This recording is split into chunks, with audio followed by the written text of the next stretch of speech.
बिस्मिल्लाहिर्रहमानिर्रहीम स्टूडेंट्स, मैं professor Amaran unique group of institution physics department की तरफ से नेक्स्ट हमारा जो टॉपिक है दैट इज़ एक्स-रेस। और एक्स-रेस के बारे में जो कॉन्सेप्ट लिखा गया है बुक पे, लिखा पूरा है लेकिन वो इतना समराइज करके उसको लिखा गया है कि समझना बेहद मुश्किल है।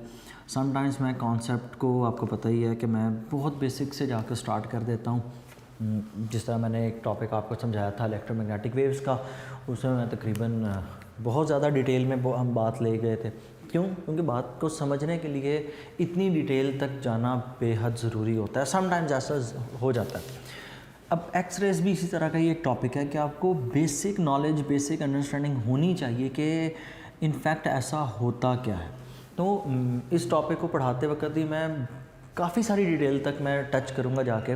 बहुत बेसिक से भी कुछ बातें शायद आपसे हायर लेवल्स की भी हों, वहाँ पर मैं आपको मेंशन कर दूँगा, बात आपको समझ आ जाएगी चाहे वो हायर लेवल की भी हो। लेकिन ये है कि एक जो एक्स रेज के बारे में कॉन्सेप्ट आपका प्रिपेयर होगा ना, it will be brilliant one. तो लेकिन उसके लिए ये है कि स्टे कनेक्टेड और ध्यान से इस टॉपिक को समझिएगा। It's not as simple as it look likes. So X rays के अंदर क्या है कि होती क्या है एक्स रेज। एक्स रेज असल में एक इलेक्ट्रोमैग्नेटिक वेव है। X rays are electromagnetic waves. अगर ये इलेक्ट्रोमैग्नेटिक वेव्स हैं तो एक बात तो अंडरस्टूड है, and that is their velocity, and their velocity will be equal to 3 into 10 raised power 8 meters per second। Next cheese, electromagnetic waves होने के बाद इनके पास वेलोसिटी कितनी होती है? 3 into 10 raised power 8 मीटर पर सेकेंड। फिर अगर इनके पास इतनी ज़्यादा वेलोसिटी है तो अंडरस्टूड है they are high energy waves.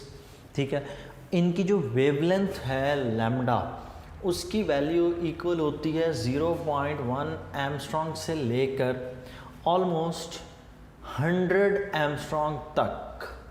0.1 Armstrong से लेकर ऑलमोस्ट 100 एमस्ट्रॉन्ग तक इनकी वेवलेंथ होती है। तो इस बेसिस पर इनको हार्ड या सॉफ्ट एक्स रेज के तौर पर कैरेक्टराइज किया जाता है दो हिस्सों में।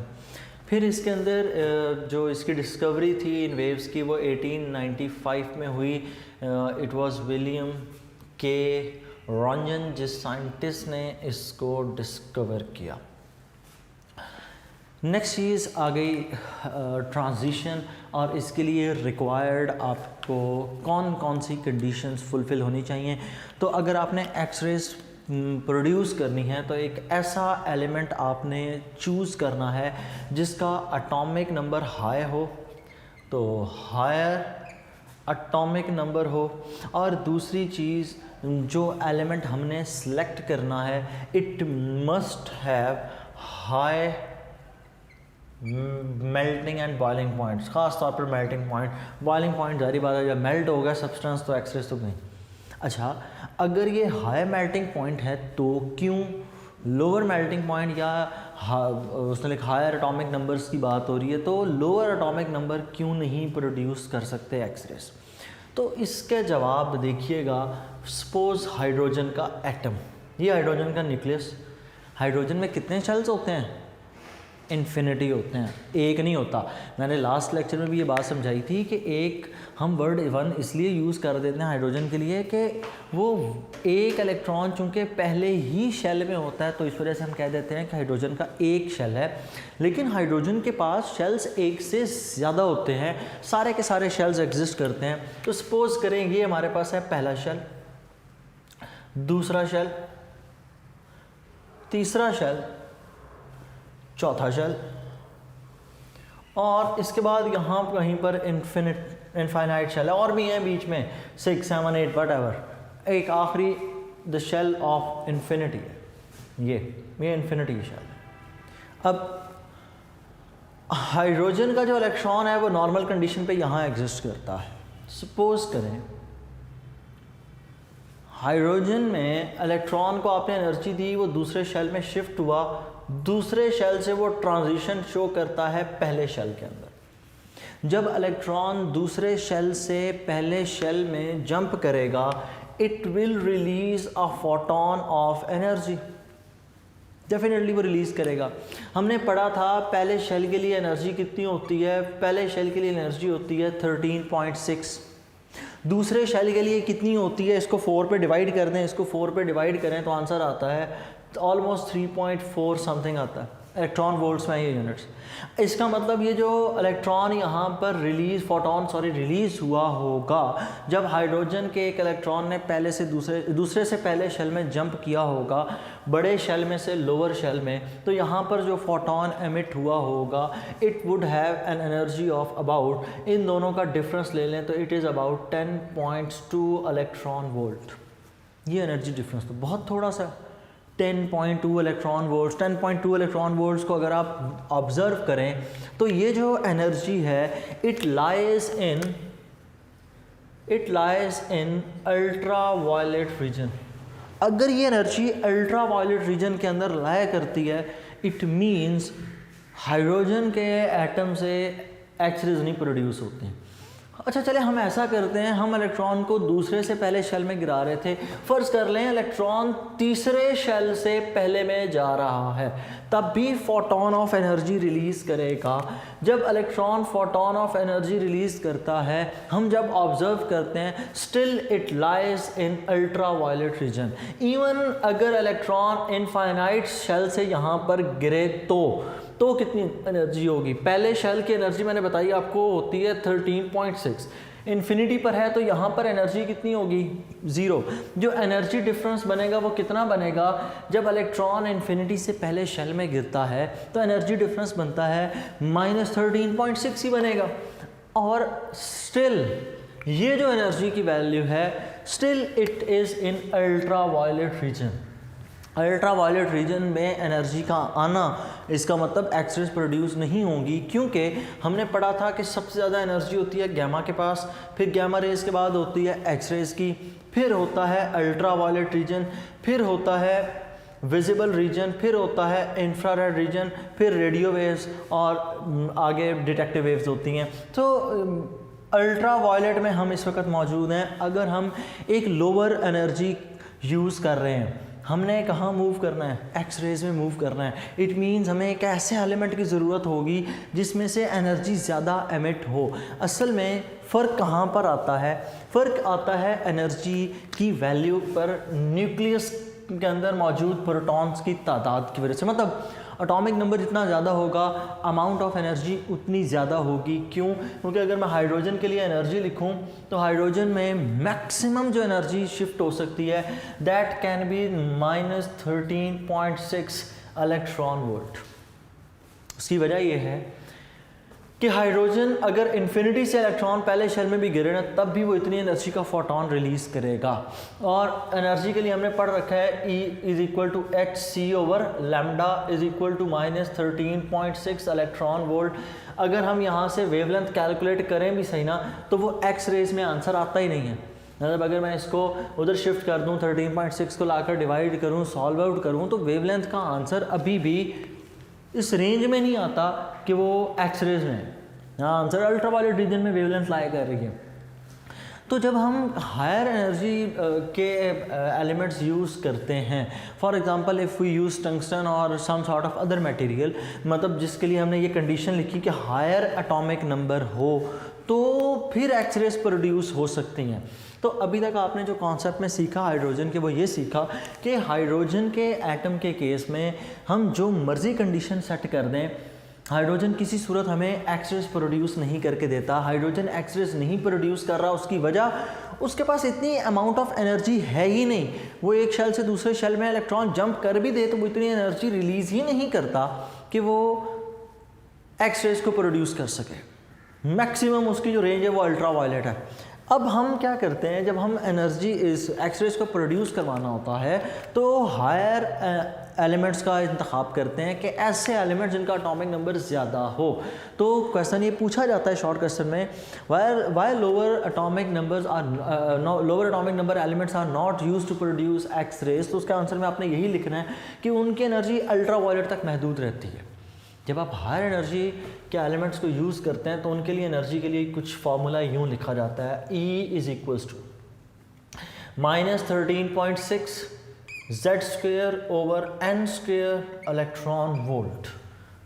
ऐसे तमाम तर एलिमेंट्स जिनका एटॉमिक नंबर 2, 3 या इससे ज़्यादा की बात, 1 वाले के लिए ऐसा नहीं होगा। मैंने ये बात क्वांटाइज एनर्जी में भी आपको बताई थी। चूँकि हाइड्रोजन का एटॉमिक नंबर 1 है तो वो Z की जगह 1 पुट हो जाता है, तो वो आगे फैक्टर शो ही नहीं होता हाइड्रोजन। और बोहर मॉडल ऑफ एटम सारे का सारा हाइड्रोजन पे एक्सपेरिमेंटल वर्क करता है। तो यहाँ पर Z पुट हो जाने का मतलब पहले से ज़्यादा इफ़ेक्टिव काम हो गया है कि पहले से ज़्यादा चार्ज आ गया है। अगर न्यूक्लियस में 4 प्रोटॉन हैं तो इलेक्ट्रॉन्स भी कितने आ गए हैं, 4 के दरमियान में फोर्स ऑफ अट्रैक्शन भी क्या हो जाएगी, ज़्यादा। So amount of energy will be larger. इसका मतलब यहाँ से अगर मैं इसको लिखूँ तो मैं लिख सकता हूँ energy is directly proportional to Z²। Atomic number जितना बढ़ता जाएगा एनर्जी की अमाउंट भी उतनी बढ़ती चली जाएगी। अब हायर एटॉमिक नंबर के एलिमेंट्स किस तरह से प्रोड्यूस करते हैं एक्स-रेज, उनको समझते हैं। एक बात तो पता लग गई कि उनकी एनर्जी चूँकि बहुत ज़्यादा होगी तो ऑटोमेटिकली एनर्जी अल्ट्रावायलेट से कहाँ जंप कर जाएगी, एक्स-रेज में। अब आप एक ऐसा एलिमेंट कंसीडर करें जिसके पास हायर एनर्जी है और अब इसके इर्द गिर्द शेल्स कुछ इस तरह से मौजूद हैं। यहाँ ये पहला शेल, दूसरा, तीसरा शेल, चौथा शेल, पांचवा एंड सो ऑन आगे भी होंगे। ये पहला जो शेल होता है इसका नाम हम लिखते होते हैं KL, फिर M शेल, फिर N शेल और फिर O शेल। आगे और भी शेल एग्जिस्ट करते हैं, मेरा काम यहीं से समझाया जाएगा। तो अब पहले शेल में मुझे पता है जो इलेक्ट्रॉन्स होते हैं वो तो होते हैं 2, दूसरे शेल में होते हैं 8। It's too much time taking, तो मैं इससे आगे की बात नहीं कर रहा। आगे भी इलेक्ट्रॉन एग्जिस्ट करते हैं क्योंकि मैंने एक हायर एटॉमिक नंबर लिया है। अगर उसका एटॉमिक नंबर लेट से 70 है तो इसके अंदर नंबर ऑफ इलेक्ट्रॉन्स भी कितने होंगे, 70। हुआ यूँ कि इस एलिमेंट को मैंने प्रोवाइड की एनर्जी, मैंने इसको रखा एक इलेक्ट्रिक फील्ड में, इलेक्ट्रिक फील्ड में रखा, डिस्चार्ज ट्यूब में एनर्जी प्रोवाइड की, मैंने यहाँ से इलेक्ट्रॉन करवा दिया रिमूव। के शेल में से एक इलेक्ट्रॉन रिमूव हो गया। और इस इलेक्ट्रॉन को रिमूव करवाने के लिए पहला तरीका तो यही है, आप इतनी एनर्जी इसको दें कि ये इलेक्ट्रॉन रिमूव हो जाए। या दूसरा तरीका, इस इलेक्ट्रॉन को रिमूव करवाने के लिए हम क्या करते हैं, हम एक डिस्चार्ज ट्यूब के अंदर उस एलिमेंट की फिलिंग कर देते हैं और यहाँ से फास्ट बीम ऑफ इलेक्ट्रॉन को पास करवाया जाता है। जब ये फास्ट बीम ऑफ इलेक्ट्रॉन बीच में से गुजरती है, जिस इधर इलेक्ट्रॉन के साथ आकर उस इलेक्ट्रॉन ने की कोलिजन, मतलब ये गैशियस एटम है, मैंने इसमें से एक बीम ऑफ इलेक्ट्रॉन को पास करवाया। जब बीम ऑफ इलेक्ट्रॉन इसमें से पास करेगी, इस इलेक्ट्रॉन को उसने नॉकआउट कर दिया।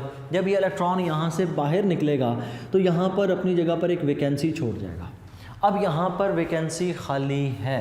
अब जब यहाँ वैकेंसी खाली होगी तो फ़ौरन से इलेक्ट्रॉन जंप करना शुरू करेंगे। मुमकिन है कि एक इलेक्ट्रॉन के शेल से जंप करके एल शेल में चला जाए। ये इलेक्ट्रॉन यहाँ से जंप करे, एल शेल से जंप करके कहाँ चला गया, के शेल के अंदर। ये जो इलेक्ट्रॉन का जंप है, this jump is called transition, this jump is called inner shell transition. कि जब दरमियान में से किसी शेल में से इलेक्ट्रॉन रिमूव हुआ, वो इलेक्ट्रॉन रिमूव, अच्छा ज़रूरी नहीं है कि के शेल का इलेक्ट्रॉन रिमूव हो, एल शेल से भी हो सकता है, एम से भी हो सकता है, एन से भी हो सकता है, ओ, इवन ओ से भी हो सकता है।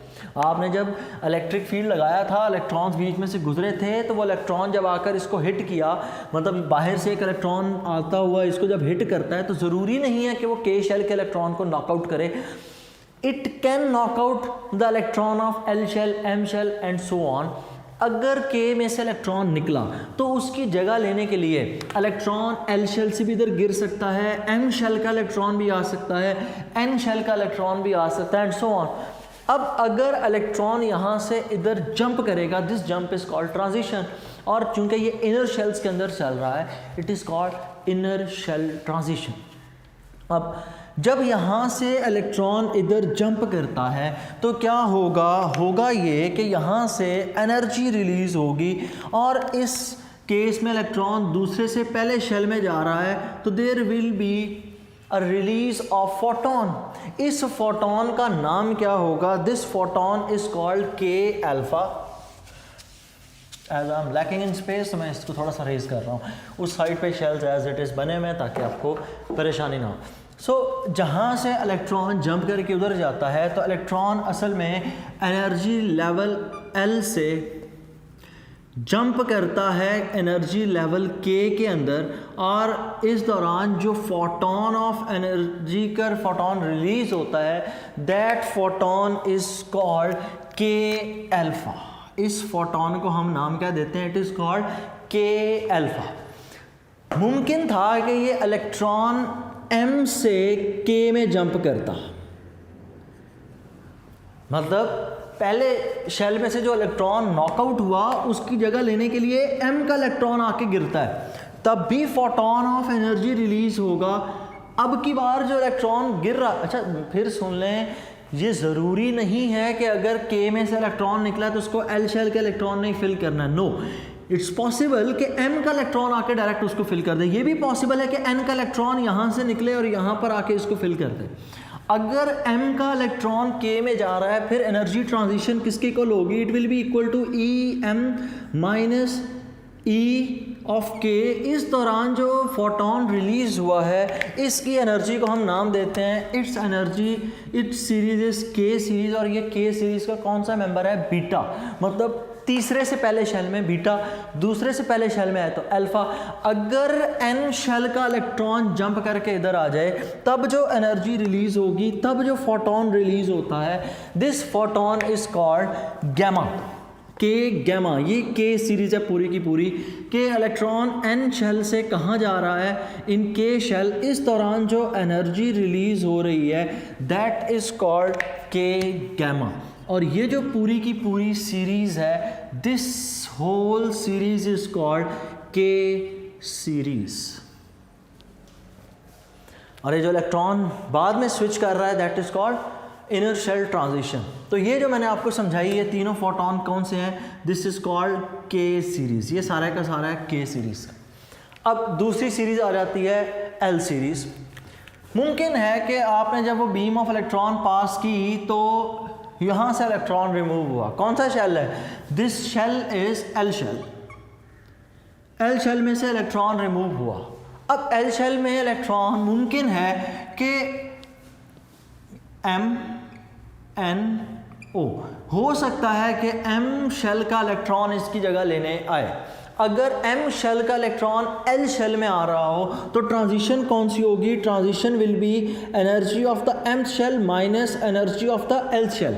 इस दौरान जो फोटोन ऑफ एनर्जी रिलीज होगा, चूंकि इलेक्ट्रॉन L शेल के अंदर आ रहा है तो इस दौरान जो है फोटोन रिलीज होगा, this photon is called L alpha.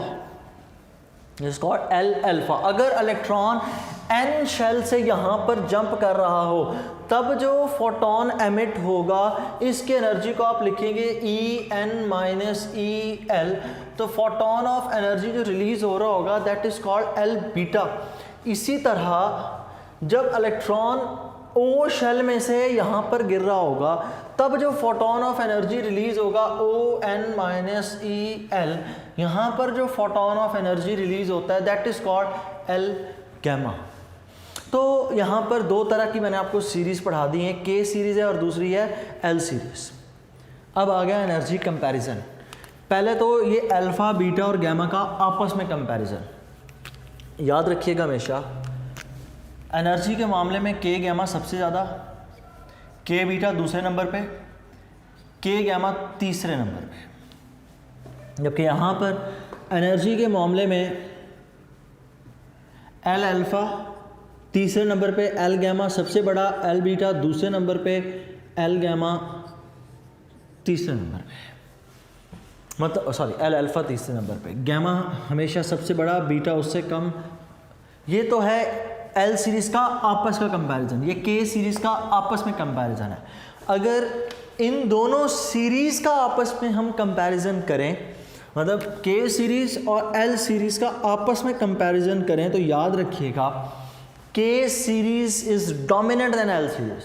K series के फोटॉन्स की एनर्जी ज़्यादा होगी एल सीरीज़ के फोटॉन्स की एनर्जी कम होगी। क्यों? क्योंकि के शेल के अंदर जो एनर्जी है वो 13.6 है, एल शेल के अंदर जो एनर्जी होती है वो कितनी होती है 3.4। तो इनका बेसिक शुरू पर ही एनर्जी डिफरेंस एग्जिस्ट करता है। तो इसलिए याद रखिएगा के सीरीज़ का जो सबसे हल्का एलिमेंट है ना, जो सबसे हल्का एलिमेंट है वो है अल्फ़ा। पहले गैमा फिर बीटा और सबसे एंड पे कौन सा है? अल्फ़ा। जो सबसे हल्का है वो कौन है? अल्फ़ा। ये के अल्फ़ा एल गैमा से भी बड़ा है। मैं इधर लिख देता हूँ ताकि आपको याद रहे। के अल्फ़ा चाहे वो के का सबसे छोटा मेंबर है, लेकिन वो एल सीरीज़ के सबसे स्ट्रॉन्गेस्ट मेंबर से ही बड़ा होगा। वजह उसका शेल नंबर। इलेक्ट्रॉन जब यहाँ से यहाँ जंप करना, एनर्जी गैप बहुत बड़ा है, तो एनर्जी गैप जितना ज़्यादा होगा उसी हिसाब से वैल्यू सेट होगी। अच्छा, इस दौरान जो एक्स रेज एमिट हो रही है ना, ये जो फोटॉन्स एमिट हो रहे हैं, इन्हीं को एक्स रेज कहते हैं। और ये जो एक्स रेज हैं, these are called characteristics X rays. ये पहला हिस्सा है टॉपिक का, these are called characteristic X rays. Characteristic X rays के अंदर अब याद रखना है आपने कि जब इनर शेल ट्रांजिशन का फिनोमेनन शो हो, such sort of X rays are called inner shell transition. यहाँ से हम जो रिज़ल्ट डिराइव करते हैं वो एक बड़ा इंपॉर्टेंट रिज़ल्ट है। वो ये कि अगर हम इस इक्वेशन को सॉल्व करें ना थोड़ा सा, तो हमारे पास एक मैथमेटिकल इक्वेशन सी बनती है। उस मैथमेटिकल इक्वेशन को हम मोज़ले लॉ के नाम से याद रखते हैं। मैं थोड़ा सा उसको डिराइव कर देता हूँ, आपके बुक पर नहीं है लेकिन आपको पता होना चाहिए।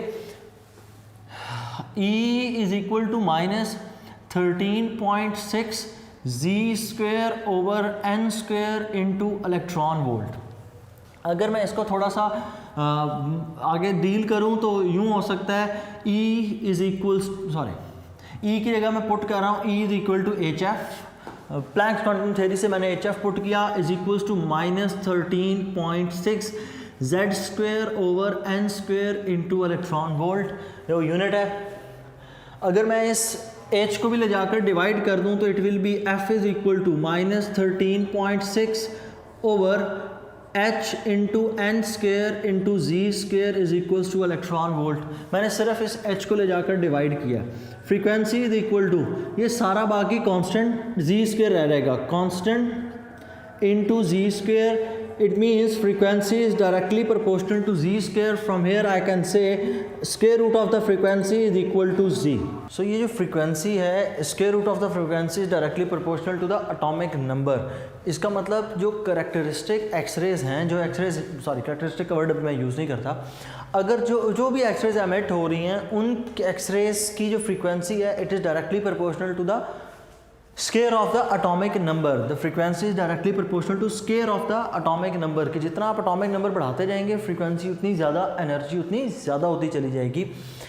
ये जो स्टेटमेंट है, this statement is called Moseley law. और मोज़ले लॉ की बेस पर अटोमिक नंबर को अब इसी बेस पर डिफाइन किया गया था। It's concept of chemistry, so I am not discussing it right now. तो नेक्स्ट चीज़, इसमें जब हम ग्राफ ड्रॉ करते हैं फ्रीक्वेंसी और अटोमिक नंबर का, तो ये ग्राफ हमें एक स्ट्रेट लाइन के तौर पर शो होता है कि आप जितना ज़्यादा अटोमिक नंबर बढ़ाते जाएंगे, फ्रीक्वेंसी भी वैसे वैसे बढ़ती चली जाती है। तो ये जितनी भी आज हमने इस हिस्से में डिस्कस की हैं, these are the characteristic X rays. एक दूसरी टाइप भी होती है ब्रेकिंग एक्सरेज, उनको हमने सिरे से डिस्कस ही नहीं किया अभी, उनको नेक्स्ट लेक्चर में हम अलग से डिस्कस करेंगे। तो एक चीज़ जहन में रखिएगा, कॉन्सेप्ट थोड़ा सा, ये जो हाइड्रोजन वाला था ये बीच में नहीं था, लेकिन मैंने ऐड किया ताकि आपको अच्छे से इस चीज़ को समझाया जा सके। तो आपने पेपर पे लिखते वक्त एज इट इज़ तो नहीं लिखेंगे, जितना आपके सिलेबस में लिखा गया आप उसी हिसाब से उसको लिखेंगे, और एक्स्ट्रा लिखने की सच कोई ज़रूरत नहीं है। हाँ, कॉन्सेप्ट समझाने के लिए समटाइम्स मुझे इस तरह से करना पड़ता है, क्योंकि बुक पे कहीं ना कहीं ये बात मेंशन की गई है, ऊपर प्रूफ कोई नहीं है उसका, तो इसलिए मैंने उसका मैथमेटिकल भी आपको थोड़ा बहुत प्रोवाइड किया। उम्मीद करता हूँ कि आप लोग इसको कॉन्सेप्ट से पढ़ेंगे, ताकि नेक्स्ट जब आपका दूसरा हिस्सा आप कल पढ़ें या नेक्स्ट जब भी पढ़ें तो ब्रेकिंग एक्सरेज आपको उसमें समझने में आसानी हो। अल्लाह हाफ़िज़।